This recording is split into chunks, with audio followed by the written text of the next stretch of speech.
er vores folketing en strudsefarm, hvor alle stikker hovedet ned i jorden, og Troels Lund Poulsen render rundt som 20-knægte i natten og stjæler med tilbagevirkende kraft. Jeg kommer og køber bilen af dig, så mener jeg, at jeg er ejer af bilen, og det mener alle andre eksperter, alle andre i Danmark, lige minus skattevæsenet. Alt det, de har snydt mig for, det vil jeg altså have mine penge. Og det kæmper jeg, og jeg kæmper, og jeg går virkelig til Miljøstyrelsen og får en klar indrømmelse af Miljøstyrelsen i 2007. Og så går jeg lykkelig i troen på, at man har et godt og dejligt system i Danmark, over til skat, jubben og siger, nu har de sgu indrømme fejl, nu kan I godt komme til punkten.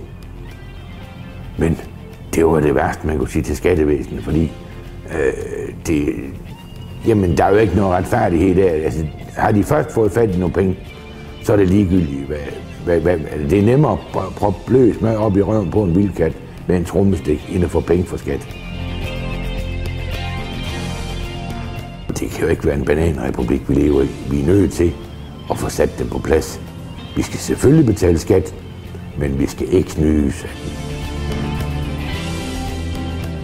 Jeg har børn, der skal leve via det her samfund. Vi kan ikke have banditter til at styre det danske samfund. Vi er nødt til at begynde at sætte en stopper. Fordi det her, det kan ikke være rigtigt.